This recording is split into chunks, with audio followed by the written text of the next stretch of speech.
Hi, boys and girls. This is your mid-module 1 assessment.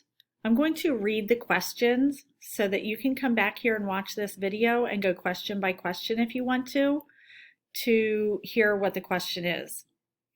You should do this on your own without any help from anyone at home so that I can see what you've really learned in math so far. So here we go. Question number 1. Mrs. Tran plants 2 rows of 5 carrots in her garden.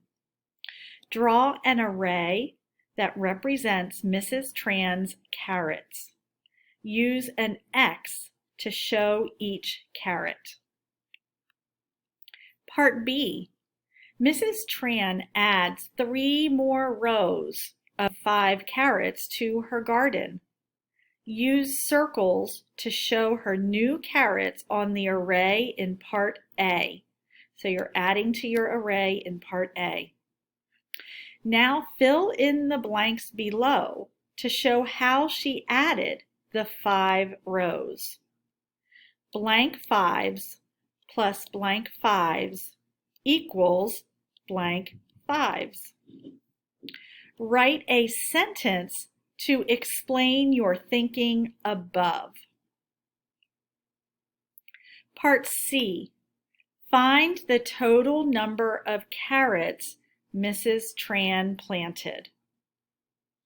Letter D.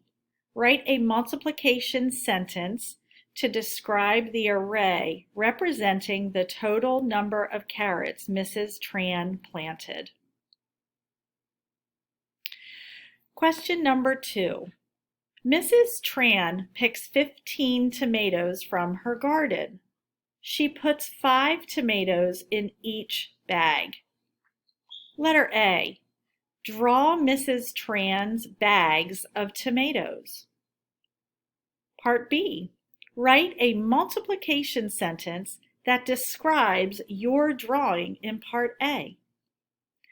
Boys and girls, question number 3 is a challenge question and it's optional. You don't have to do it, but you can try it and it's not going to be marked wrong if you don't get it correct. Mrs. Tran plants 12 sunflowers in her garden. She plants them in 3 rows. Part A.